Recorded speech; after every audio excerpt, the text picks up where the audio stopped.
We're about to drive this Range Rover SVR to the Sahara Desert. The most isolated place on Earth. And also, one of the most dangerous. Like it says, you cannot film anything without permission here. You're speeding. Speeding? 7 kilometers, yes. And it's over 2,000 miles away from home. The car we're attempting it in, this crash damaged Range Rover SVR. I bought this SVR from Copart crash damage, and we attempted to rebuild the full car in 7 days, but it all went wrong. Just as we thought we was about to finish the build, the viscous fan blew off the front of the car, ripping a hole out of the cylinder block, destroying the engine. So that has toasted the engine. We still have no idea how this happened, but we know if we want to get to the Sahara Desert, I'm gonna have to fix it. And to fix it, I'm gonna have to start by taking out the engine.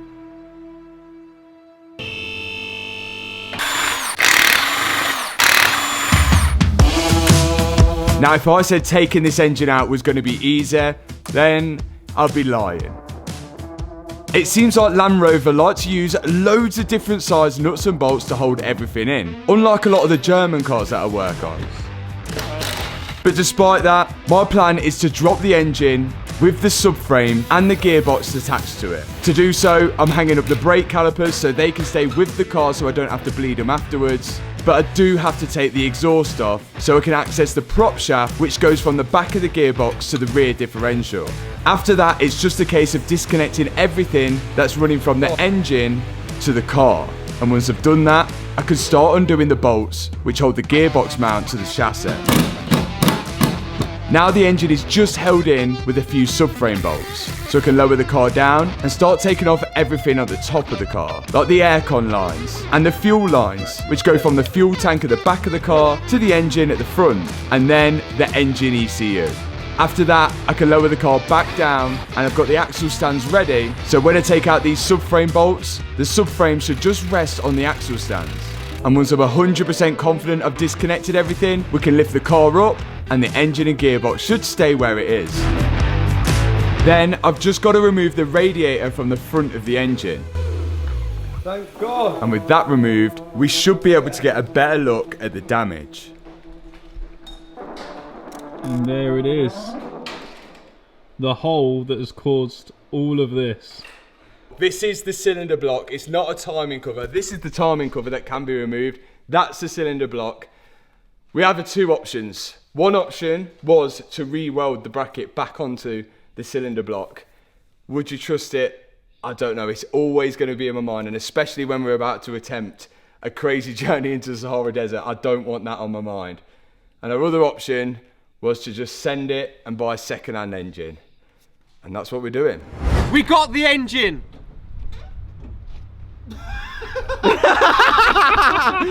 What are you enthusiastic about? Here is the brand new second-hand engine that I picked up off eBay for £8,000. But there was something I noticed which wasn't quite right with it. So I wanted to do a few checks before we jumped into throwing it into the car. Right, is that like a little... That is water, yeah, that is water. Yeah, there's a puddle there, isn't there? Look at that. Now we got this off eBay and we went to pick it up, and the chap said he wants the gearbox back so when we split it off. Now, there's a bunch of things that when this has arrived, it's not filled us with confidence. For example, this engine, this gearbox has definitely not come on this engine as standard, because we've seen these clips here. You can see that clip is supposed to clip into there, but there's already a clip here, and this clip here is supposed to go into there, but there's already a clip in there. So this is not the original box. All of these bell housing bolts are in the wrong place, and then there was a coil pack missing off it, plugs missing off it, and then we took spark plugs out. Spark plugs had cracks in, and the inside of the intake was full of water, so it really didn't fill us with confidence. But luckily we have called him, and because we've only just picked it up, he's happy to take it back. So at least we didn't get scammed.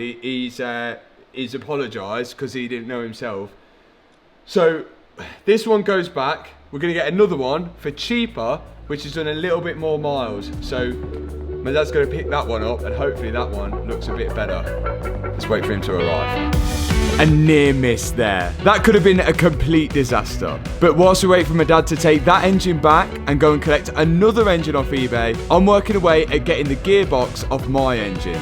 That way when the new engine arrives, I should be able to refit that gearbox to the new engine. There's a bunch of stuff which hold the engine to the gearbox, like this drive shaft here. Along with that, I'm also going to be taking the downpipes off the engine as well, because they're not included with the new engine that we're buying. Once we've got all the bell housing bolts loose, we should be able to slide the gearbox along with the torque converter off our broken engine. Now we just need to unbolt the engine mounts, which should allow us to lift the broken engine up from the subframe. We've now got it all strapped up and we can jack the engine crane into the air, which should just leave the subframe lying on the axle stands. Engine is off the subframe. And look at that. One big chunky subframe, steering rack, front differential. That goes all the way back into the gearbox. Oh my days. All of this we're keeping. We've now just got to attach our new engine to it. And here it is. Look at that. Woo! £6,000, which I actually think was a pretty good deal, providing this engine's all good.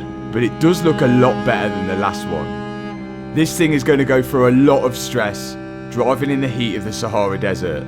So again, it's only right we make sure it's perfect before we put it in the car. We want to be sure that we've got half decent spark plugs in it. So the ones out of that engine is a low mileage, so we're going to take these ones out and switch them over with there. Yes, we should have bought new ones, but couldn't get any in time.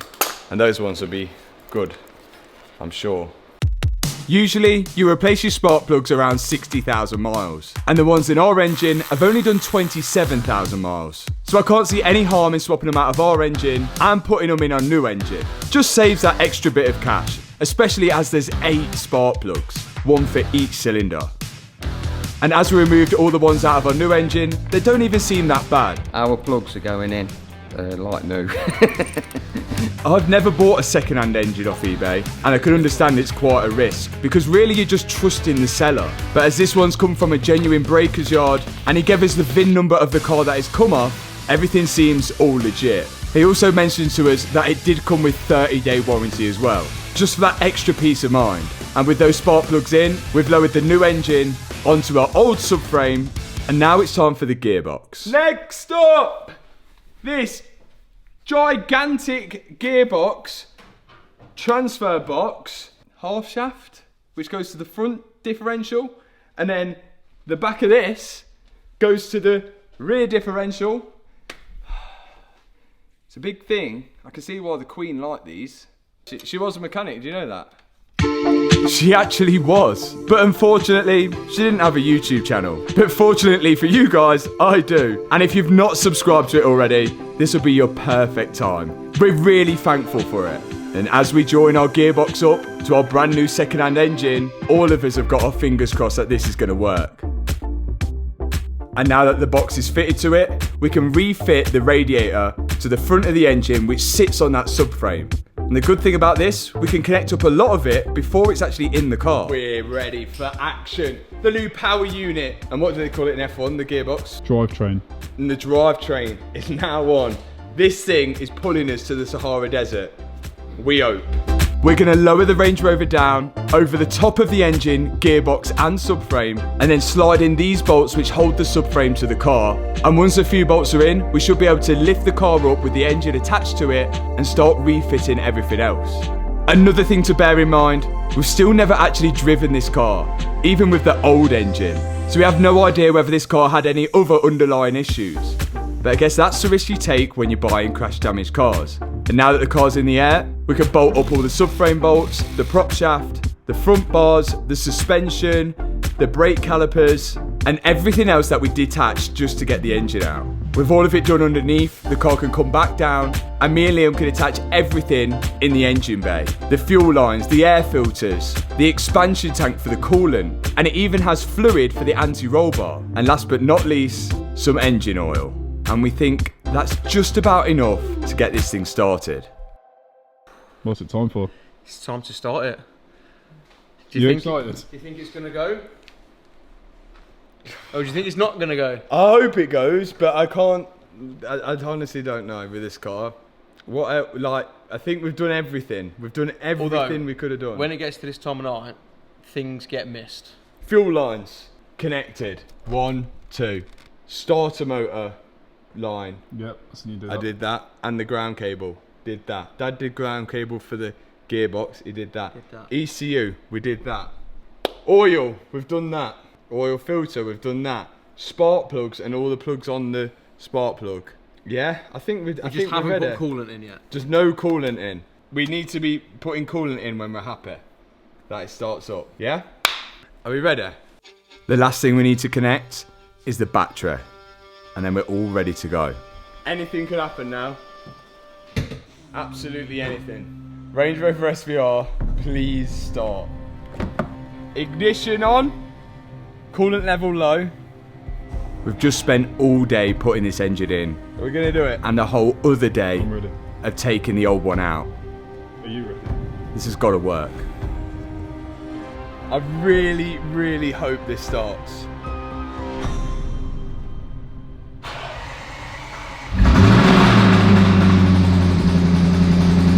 Turn it on, turn it on, turn it on. That does not sound healthy. What was that? That sounded like a bottom end, didn't it? Yeah. One more time. Unless it just didn't have oil pressure. That sounded like a bottom end.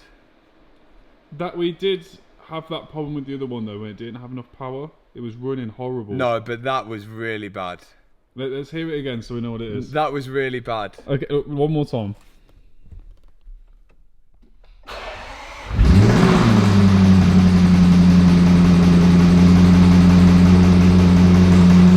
That engine should definitely not sound like that.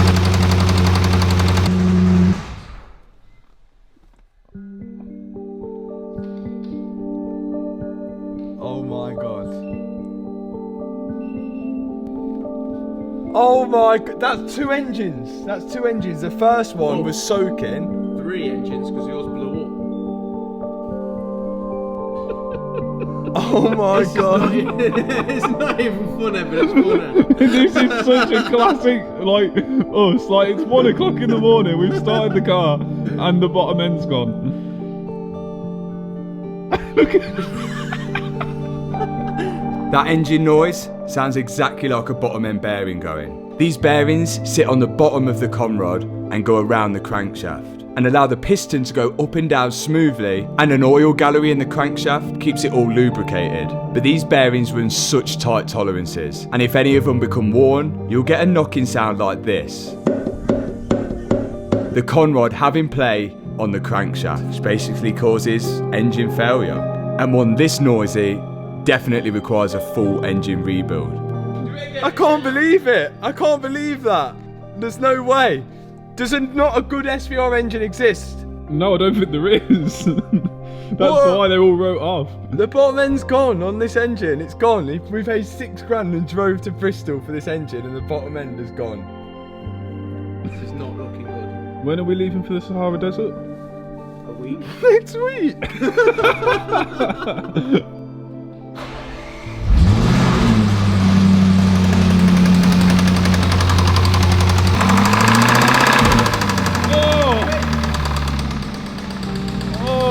The next morning, we had to break the news to my dad, but we didn't tell him what had happened.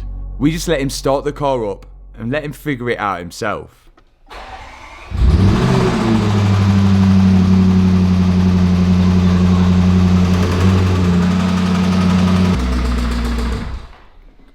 What do you think? What do you think of that? Does that mean we're taking the all the bits out of this one and putting them in that one?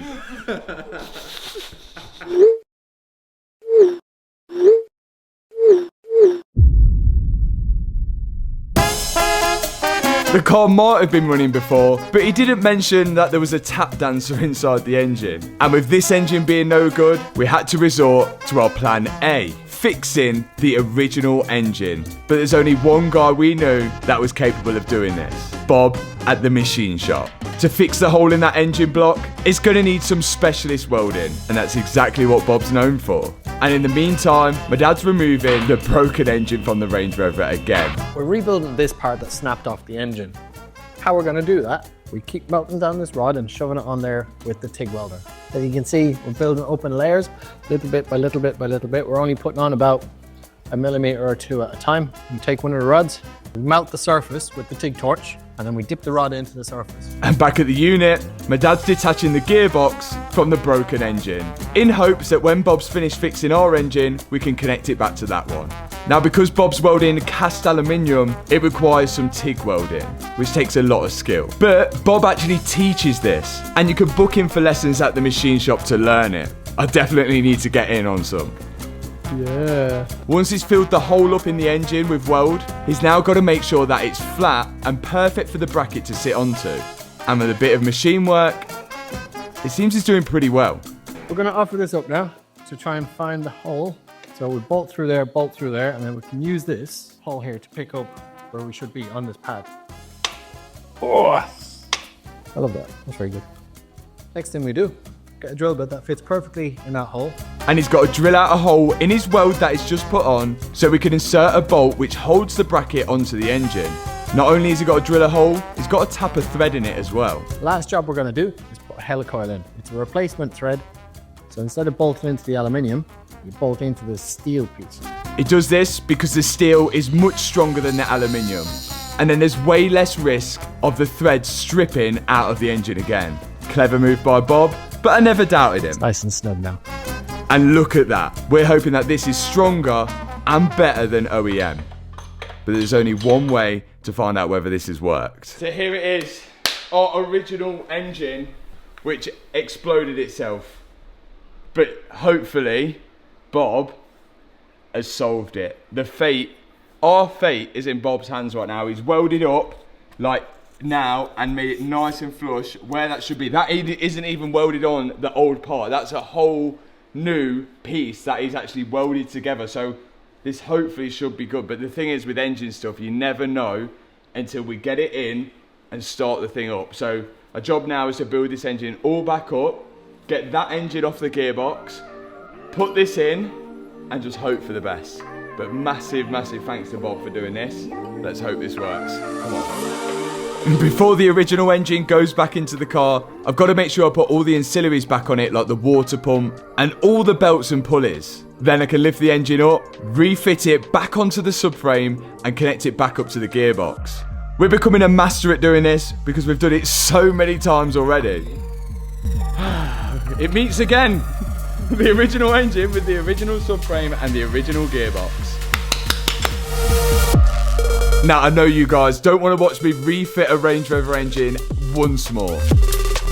So let's get this thing over and done with as fast as possible. These two didn't get on before, so we're hoping now they will get on. This viscous fan was the whole reason this engine broke. It rotates around with the engine to keep it cool. This time, we're making sure it's nicely secured. Now let's get this thing back in. Now, it's time for the old engine to get back in the car. Let's hope this works. We're using the exact same technique as last time, lowering the car down onto the engine and subframe and putting in the bolts which hold it to the car. Lift the car back up again and connect everything up from the bottom and everything from the top as well. Now we have left the exhaust off just for now because we want to see if this repair worked. And now it's time. We thought we'd give Hannah the honours of starting it, as she might bring us a little bit more luck than last time. Cool, never like. Okay, that's it. Nothing about oil. Right, come on then. Do it. Yeah. Go.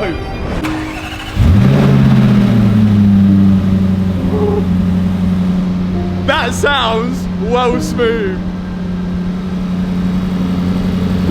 The fan's on. I think it's working. I want your head. I think it's working. It sounds well smooth. Yes! It works. How long for? We don't know. We're about to find out.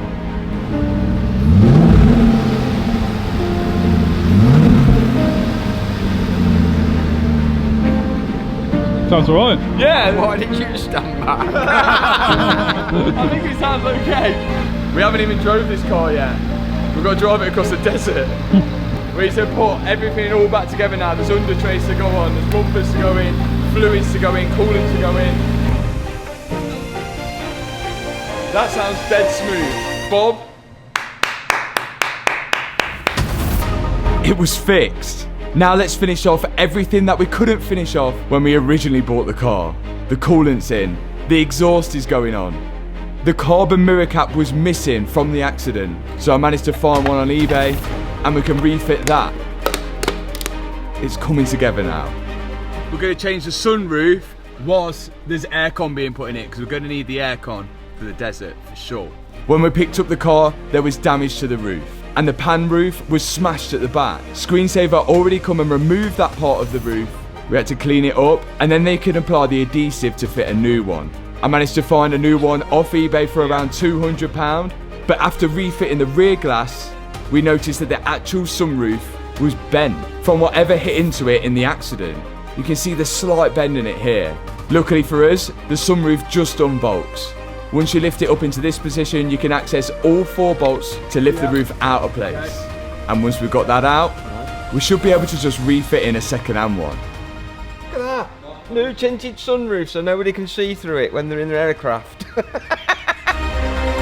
My dad's lifted me the second-hand sunroof that we bought. We slide that into place, but it's not just a case of bolting it straight in. It took a lot of aligning up to make sure it sit nice and flush. New sunroof is in. Check this out. Done! Onto the front bumper. This is really going to make the car look complete. The body shop have painted it. We've just got to connect it up. Plugging in the electrical connectors for the parking sensors and the camera on the front, then bolting it down. And finally, the front grille, which has carbon in it. There's a few final bits to put on the bumper, like these arch extensions, which are only on the SVR, and then the carbon fibre engine cover can clip in. And would you look at that? Within a matter of minutes, the SVR is looking brand new.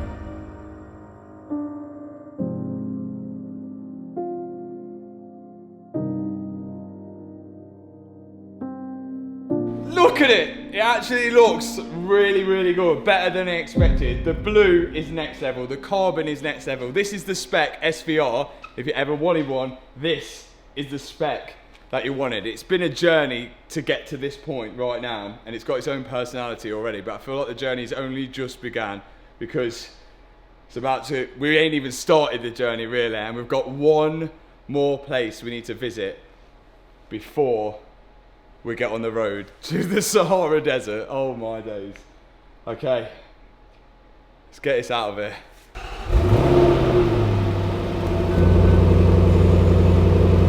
Sounds good back there. How are we looking? No faults apart from the tyre pressure warning light, which will go out once I start driving because I've just inflated the tyres. Oh my god, I'm actually nervous to drive this car. Like, I'm scared of everything. But I'm sure I'll gain confidence once I get moving. The SVR was running and it was leaving the ramp for the first time since the crash. This is it. Does it move? It moves, yes. Everything was looking so good. And this car's already been on a journey itself. From the moment we picked it up, it was battered on the front end. And all the airbags were deployed inside the car. It's driving! Come on! And now, it's actually driving out the unit. The unit!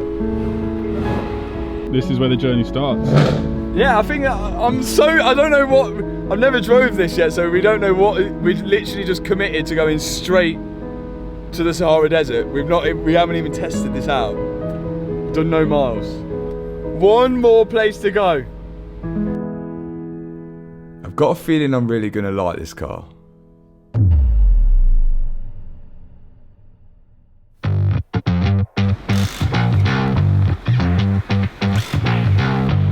We've come to Wheelmania because 1, these wheels are dead, and 2, we need good tyres for the desert. So this should transform the SVR. Come on, Wheelmania. Here we go. Well, I can't remember going this big, but we've gone huge with these wheels. These are massive. We was just thinking, okay, we're going off-road, we're going in the sand, but we're also going to be on the motorway as well. So we still should have nice comfort ride. Yes, and you went for an all-season Michelin. Yes. So that will help. Yeah, these look crazy. Look at this. Now we've learnt our lesson. We're going with proper tyres for proper terrain. All season Michelins, 285, 40, 23. So we've still got quite a thick profile on the side. And these are RAF alloys, Wheelmania's own alloys. I've seen these and I thought these look absolutely wicked. So we've got to go for them. They're massive. They're literally massive. Oh my god. I'm scared to see what these look like on the SVR, but I think the design is absolutely sick. Right, let's put these on. We're now saying goodbye to the standard 22-inch alloys that you get with the Range Rover SVR, and it looks like somebody's already fitted wheel spacers to this one to just add a little bit more aggression to the stock wheels. But with the Wheelmania alloys, we're not going to need those spacers. We've gone up a size in wheel, 23-inch with a way more aggressive fitment. Oh, it looks how it should have looked from factory, doesn't it? The fitment's solid, isn't it? No spaces. Bang so on. at least we've got peace of mind that we've got no wheel spaces on when we're sending it in the desert. That looks proper. The car does need a clean now, but Wheelmania have smashed it again. I knew they would, and then we've got some decent tyres for the sand as well. This Range Rover is ready for the sand. If you want to get some wheels, you know where to come. Wheelmania. I don't need to say it over and over again. You already know. Because look at that. Right. To the sun. We hope it's going to be sun, eh? I hope it is. To the sun.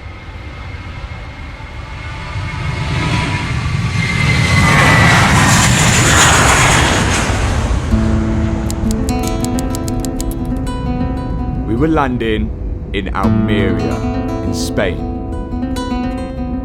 And the road trip would start from here. The SVR had been shipped here, and we'd have to travel on a ferry with the car into Morocco. The shipping company wouldn't take the car directly to Morocco due to loads of complications at the borders. Guys, the car made it. Has it made it? The car's made it. Oh, is it getting it off still? Yeah, we hope so. Yeah. On the trip, it'll be me, Matt the cameraman, my dad, and Toby, the second cameraman. But what they didn't realise is that I had a little surprise for them. So here we are, the SVR has arrived in the south of Spain, Almeria. We've just got to get it off the trailer now, and hopefully we'll make it to the Sahara Desert. It's a big moment already. It's this is the third time we started the engine since we fixed it. Are you excited for the trip? Yeah, I am. Yeah. Are you excited for the trip, Toby? On gas, mate. This is sick. This is actually so sick. Have you ever done a road trip in an SVR before? No.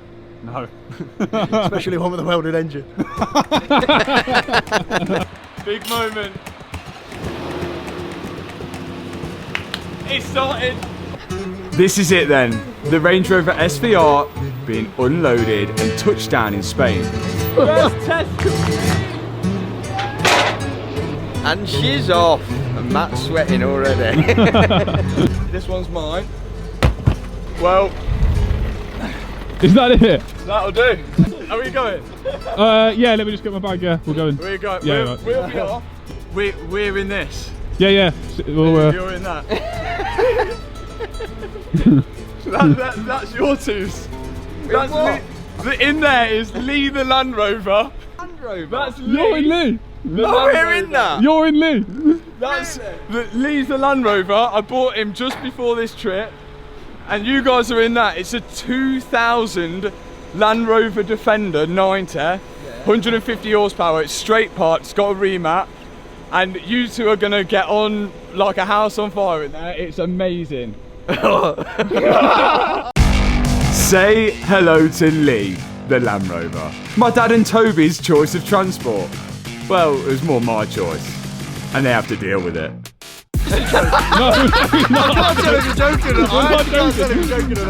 Oh, let's hope it's been maintained well. It's your insurance and the trade sale, just in case you get pulled over. We had to buy it trade, so we got no warranty, unfortunately. There.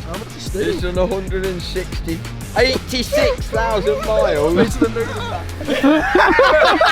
let me tell you this. That car there has done 27,000 miles, and it's broke down about 4 times and been in an accident. That car there is 26 years old and it's done 186,000 miles and it's still running. That's true. They're reliable cars. Now, ever since from when I can remember, Land Rover have always advertised their cars on being able to do pretty much anything. And one of those things is driving on sand. Now, the place we're heading to in the Sahara Desert is only accessible via off-road car. But now we're about to put to the test and hopefully prove that Land Rover does exactly what it's advertised to do, regardless of the age. Time to set off to the Sahara Desert. Looking forward to it now. What do you think, Toby? It's like climbing a tree getting in it. Right, let's do it. I'm glad we're in this. This is far more comfortable. Don't speak too soon. That's true, yeah. But I don't think they'll give us a lift if we break down, actually. I think No, they're no, annoyed they're that we definitely not. Yeah. Oh, can't wait to stay safe on this trip. What, it doesn't Oh clip wait, in? it doesn't clip in. So now we've just got to complete a short journey from Almeria Airport to the ferry docks down the road. Good in here. Great in here. Yeah, I mean that sounds really quiet. At 86,000 miles, and that's the only service history we've got. But boarding the ferry wasn't just going to be as easy as it sounds. Of course, we were going to run into a problem. Matt's been pulled over to get searched. We're getting on the ferry. I just hope they let him on. So the guys have gotten a ferry and we're just stuck here. We've been literally pulled over. SVRs have a bad name anyway, don't they? Oh, they've not told us why they pulled us. They just said, They've just told us. Bala. Yeah, and then just shouted at us. There's no like reason. Good evening. Stop the car, please. The document for the car? yeah. Who is the owner of the car? Me. You are the owner? Yeah. The border control proceeded to check all of our documents and then go round and check every single VIN number on the car. What is the insurance? Or the registration? That's the registration of the car? Yeah. It's not a great start. Little did we know, this was going to be stop one of many police encounters we were going to have on this trip. It's okay, thank you. Oh, Thank you. thank you very much. Have a good trip. Thank Yes. you. Okay, that was weird, but let's go. That was really weird. Didn't say anything, didn't say why. Let's go to Morocco. Matt's been given the all clear. He's coming on the ferry. That's a bit of a shame. All aboard the boat to Morocco. We all made it onto the ferry. I don't know quite how. Let's see what this is like. Now the ferry is a 10-hour trip, leaving the coast of Almeria and headed to the city of Nador. We managed to get some sleep in our cabin, and the next morning when we woke up, we could see the shore of Morocco. It's actually quite warm. The sunrise and the country looked amazing, and our road trip started here, but not without another incident. Well, we're here. When you come out of the port, not really a pleasant experience, but there you go. Everyone's trying to sell you SIM cards. Tony, what the hell has just happened? There was a guy literally just sprinting after the car to sell us a SIM card. But yeah, Matt and Matt are still getting searched and we haven't heard anything from them, so who knows what's going on. Matt's just been taken into an office for having a drone, and now I'm just sat here surrounded by police. One thing we didn't realise when coming to Morocco, that there's a law against having a drone. Once again, my car was randomly spot checked and they found the drone. So it's been about half an hour and we're still waiting to see what's happening with Matt. We're waiting. Matt's been taken away to an interrogation room. So we've been told. Thing is, we're laughing about this, but this actually could just be serious, couldn't it? They said that you can't have a drone in this country. I'm guessing it's for like military bases and just coming and flying over. Yeah, everyone's very serious here. What is happening? Tony, what is happening?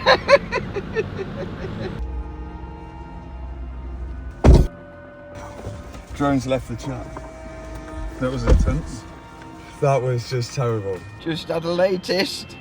Go on, give us the news. We're free. Oh, yes. I was let out after sitting with police for over half an hour. Now we just got to find the guys and meet back up. Oh my god. The SVR is in a country that we've never been to, and we've only driven this car to Wheelmania and back. This is scary. Like if we break down, we've had it. We've seen a speck of blue. Yeah, 10-4, got an eyeball.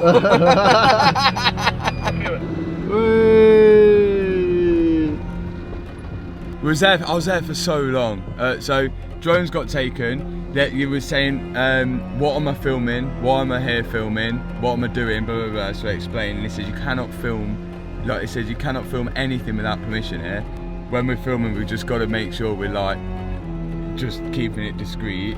And then they were asking if I was doing like journalism or something. I was like, no, YouTube. And then he says, where are you going? And I said, Ilfrane. He goes, you must be crazy. And then I was like, you driving there? I said, yeah. And he went, you must be crazy. He goes, it's open, drive. Okay. Basically, there's like nothing there, is there? Yeah, basically, yeah. I think the trip is just sketchy. Yeah. I think let's get out of here and try and find somewhere that feels a little bit more safe. So not a great start, but regardless, we continued our journey, heading from Nador to a place called Ifrane, which is almost a halfway point. Now the country looked beautiful, but for us, it was a bit of a culture shock. So glad we're in Lee. Every person is looking at that bright blue car you're in. Toby was right. It was hard not to stand out in a bright blue SVR. Joe went Top Gear and everything, do all these trips, or like the Grand Tour. They have runners, so they have like people that go out and do like the research before the trip, who actually go out and do the trip first, so they know where they're going, what to do, and so they don't get in any trouble. We don't have that, so we just get thrown in straight away, and if there is any problems, we've got to experience it. And soon, the busy city we were in merged more into a sandy countryside. Camels. We love a good camel, don't we, Tony? And as we was out the city now, we found a petrol station, and we thought this was a good time just to check over the cars. Has that just come out of Lee? Has that just come out of Lee? That's actually not good at all. Does that come out of Lee? Definitely. Who else can it come out of? Well, like I say, good news is at least it's got something in for it to come out. How's she looking? We're just checking the repair. Oh yeah, dry as anything down there. Dry as anything. Yes, the belly to the beast. There's not really much difference between the two, is there really? I don't see it. Hold on. Why is the bonnet coming off like that? The bonnet's come off. Why has the bonnet come off? Oh no. I thought that was falling on me then. That bonnet's come off. Our journey continued, and it got more and more isolated the further we drove. How you doing for noise in there? What? It sounds like they're in a tunnel. The place we're heading to, in Ilfrane, is known as being a mini Switzerland in Morocco, and sometimes even gets snow. This place is at a much higher altitude than the rest of Morocco, so we're expecting the temperatures to drop and the scenery to change a lot. And it wasn't long before we arrived in our first hotel, in Ifrane. Arrival. It's all quiet, isn't it? Yeah. So quiet. Made it. Lee's done it. Day one.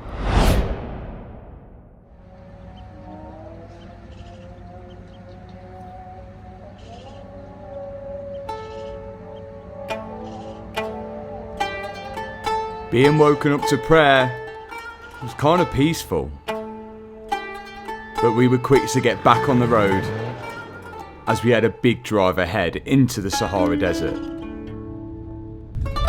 This is mental, it does not feel like Morocco, does it? Right, back on the road. We're going that way. Do you think Lee's shock absorber's on its way out?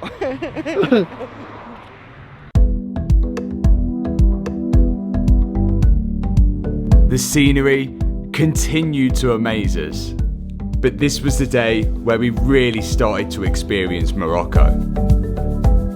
Now we found out as you travel between each village, there's a lot of random police spot checks. Some don't stop you at all. Some stop you. Hello. I'm very good, thank you. How are you? Where are you from? England. Ask a few questions, and then let you go on. Okay, thank you. Thank you. Have a good day. These spot checks are supposed to be there to keep the locals safe, but as we was coming up to one spot check, both of us ran into a problem. Hello. How are you? I'm good, thank you. How are you? Fine. I'm fine. Good. How How are you? Paper the car, please. Yeah. There you go. Thank you. No problem. Where are you from? England. England. Yeah. I'm Englishman, is there? At first, we thought it was just a regular stop from a friendly police officer, but then it changed. You speeding? Speeding? 7 kilometers, yes. Thank you. Like 80, you 100. He went on to say I was speeding, when I was actually being so careful to stay under the speed limit due to all of these police stops. I was beginning to think maybe I was, and I just slipped up a bit. They're saying we were speeding, which... And I literally said as well the speed limit, so I knew I was staying to it. Yeah. I said it was 60, but it was actually 80. But then apparently now they're questioning these guys and saying that they were speeding, so... But they got their papers out already. He told me to get out of the car and pay a fine of 300 dirhams, which is around £30, cash only. I had 200 dirhams in my pocket and he said, that's enough. Then we found out my dad was getting the same fine. Honestly, you wouldn't believe what just happened. We then were able to move on, leaving my dad and Toby paying their fine. Something wasn't right. Pulled up at the petrol station and we don't know where the lads have gone. They were still at that checkpoint. My dad was paying the fine. We've been sat here for about 5-10 minutes. Yeah, they were just behind us. If we drive back through, it's so bait, innit? Where are they? Now, what do we do? Do we go back or do we wait? The village that we just drove through, a lot of attention was drawn to the SVR, so I really didn't want to have to drive back through it. But we had to. Lads, can you hear us? Okay, yeah, let's go back. Like they've been too long. Yeah, let's go back. Unless they drove past, but... No, we were literally, you could see the petrol station ages ago and I was looking and this is probably the sketchiest part we've been through so far. Definitely. But shortly after driving back through, they showed up. What just happened? I got away with half the overtaking fine. Oh, that was your charm and good looks. So, yeah, that was in my charm. But then when he came back to say bye-bye, the little man here was filming and he saw him filming. Oh, you got So the caught. last clip I filmed was us. I was explaining the overtaking, and then Tony, obviously, we were with the police, and Tony was with the police, and I was filming myself from underneath, like explaining what was going on. And then after that, I literally filmed the police for like 2 seconds, and he saw me in the corner of his eye, and I was like, saw him coming over, tried to delete it quick. I was like panicking, I couldn't do it. Saw me, and then literally we've ended up giving him 400 dirhams gone. He took pictures of our passports. He took pictures of your passports? Yeah. What, are you felons now? Yeah, are you felons? He wrote down all his details. But you were filming, so why is it Tony? Because of the driving licence. He just looked at the driving right, licence, okay. drove it all down, wrote it all down. So now it's your fault that Tony's going to prison. Basically, yeah. Free on Tony. He went on Google Translate, obviously typed in whatever, it came up with, you have bad intentions. Oh. I was like, what? It's like a fortune cookie, yeah. We continued our journey as we was only around 2 hours from the Sahara Desert now, making sure we was extra cautious of our speed. We've now done 400 miles and the sun's still shining. But then it happened again. Here's us entering in an 80-kilometre zone. Shortly after, we were stopped by the police again. Hello. Hello. Armstrong. Yeah, that's right. Il faut marcher doucement, Armstrong. La vitesse est limitée à 60 Armstrong. Vous avez le 71 Armstrong. Okay. 71.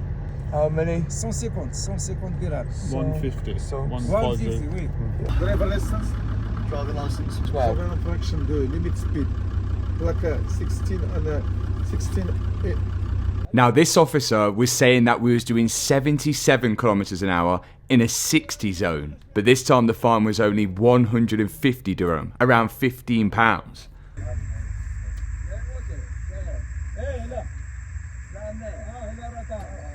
Another speeding ticket. I've been doing the speed limit, if not under, everywhere he goes. What did he say speed limit was? 60. 60, and you were going 77. He was nice enough to write it on our wing mirror for us. I wonder where he caught me doing 77. Like, where? I don't.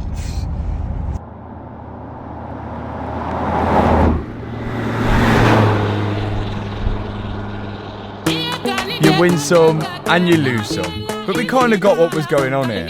Nevertheless, the Sahara Desert was in sight. We're almost there. It is literally inside the Sahara Desert, and it looks so strange, like mountains but with sand. It's so random because we're in the middle of nowhere, and there it is.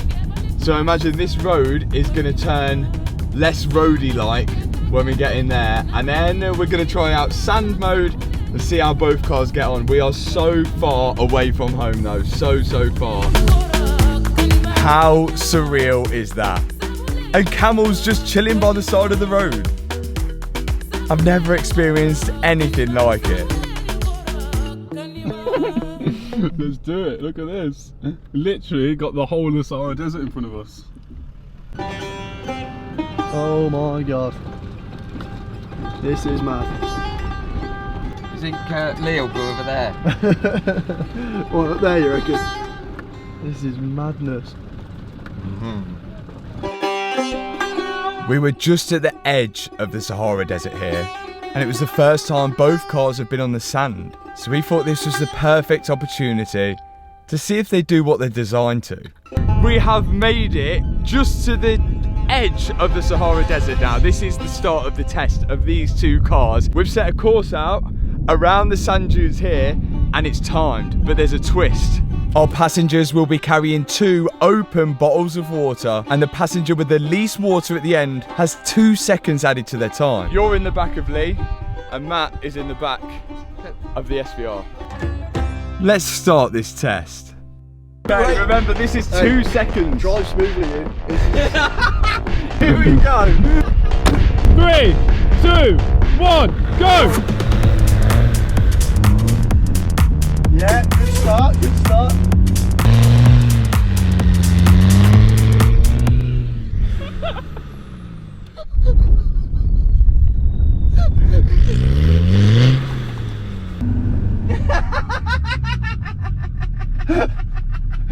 Take 2. Come on, Lee. Go on, Lee. Go on, Lee. Yes! Yes! Go. Come on, Tony. Now what I was going to tell you guys, whilst they're on the track, this is literally the first time we used Y-Food for this. The food has been so strange here in Morocco, and it was just the best time for Y-Food, which is a meal replacement drink. And the best thing about it, it's full of vitamins, minerals, it's high in fibre, high in protein, lactose-free, gluten-free, and there's no added sugar. And it gives us literally everything we needed to keep going on this road trip without stopping off at some sketchy place we don't know for food. Come on, Tony, he's in the zone. Come on. The good thing as well, because we've been drinking this literally every single day since we've been here, there's loads of different flavours, so we haven't got bored. Oh, the camera's all over the place. Oh! Yes, come on. To cross the line, should we see how much water Toby's got left? Yeah. Are you ready? Oh! Light work. Now, time for the SVR.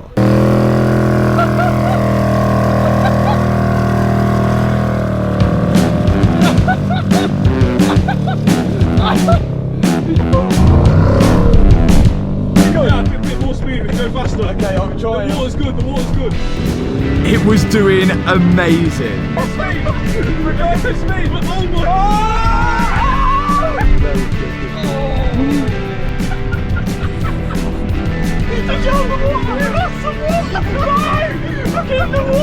Oh my god. And it looked good whilst doing it.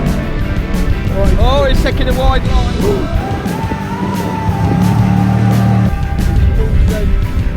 Across the line! You've not filled it up since. We definitely have less water. Yeah, definitely 2 seconds on there. I'll tell you what, it looked faster. It did look fast. So our wet lap time was 49 seconds. Is that including? Including the extra 2 seconds because you soaked me. Your time, Go on then. 1 minute. Yes!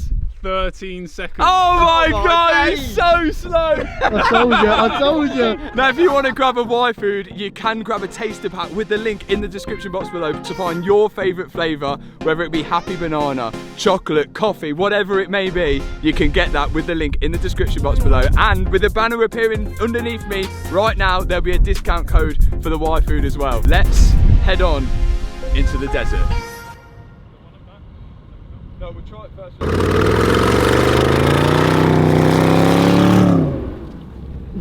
Oh my god.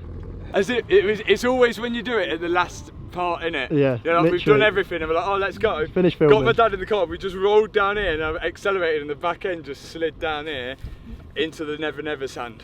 Basically, the situation is now we literally can't get the car out, can we? And it's going to get dark in 2 hours. Yeah, but if you look, like the car is just absolutely like...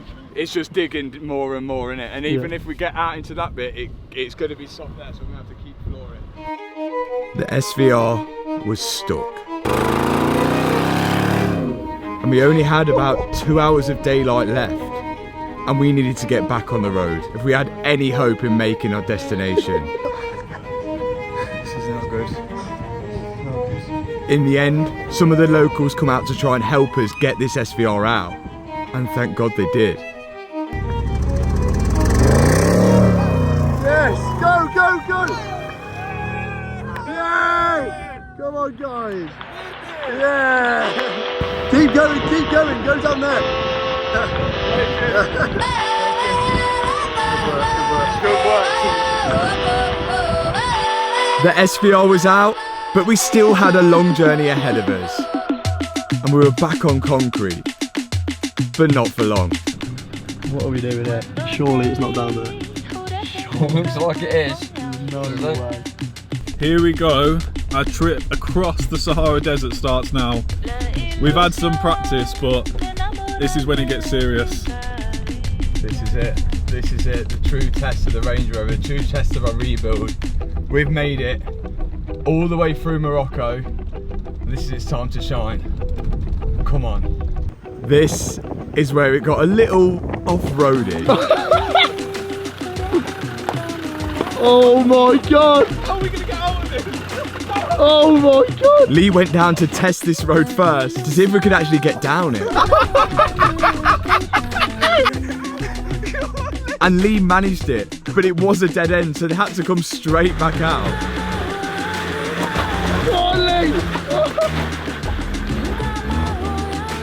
How well has Lee done? And so has the Range Rover, to be fair. This is bumpy already. We're not on the sand, we're just on gravel. But as we got further into the desert, it really started putting these cars to test. The views were like nothing we've seen before. It's a Range Rover Sport. It's got bucket seats in, so the suspension is quite rigid when it wants to be, but what a car it's been. What a car. Come on. The Range Rover has caused us a lot of hassle, but it's worked when we needed it to. Right now, we're both in the middle of the Sahara Desert with something we've rebuilt. Oh my god! Not only does this car look great, it's performed really well. Here we go. We are fully on sand now. And even though we were, I felt confident in this car. And so did my dad in Lee.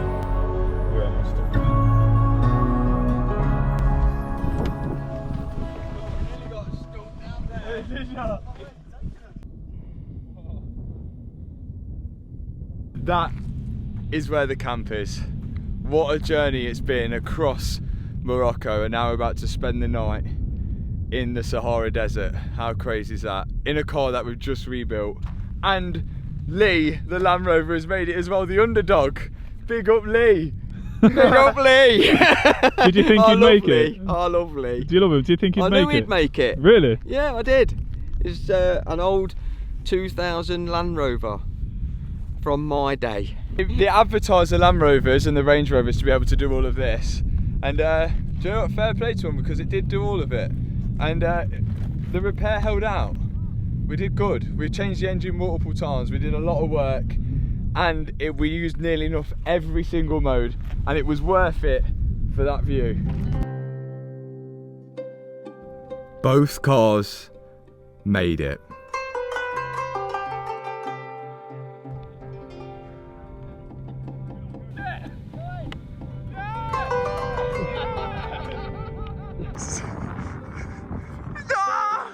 We were so far into Morocco and enjoying the Sahara Desert until the sun went down. And that's where we'll be staying tonight. Oh wow, look at the camp. This is definitely in the middle of nowhere. Well and truly.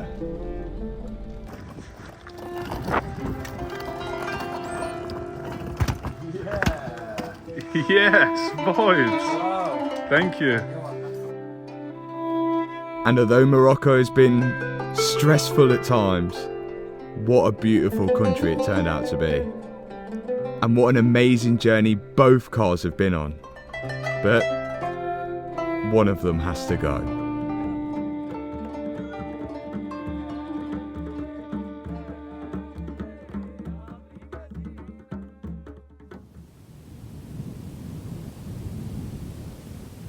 Land Rover haven't been lying since 2000 at least. What an adventure for us and for the Range Rover, and the adventure can now continue with one of you guys, because you can take home the Range Rover for just £10. And on top of that, we're also giving away £10,000 cash to the winner. You can win the Range Rover SVR with high-speed competitions with the link in the description box below. The live draw is next week, and one of you are going to be taking the Range Rover SVR home. Good luck to every single one that enters, and thank you so much for watching this video. We'll see you in the next one. Peace out.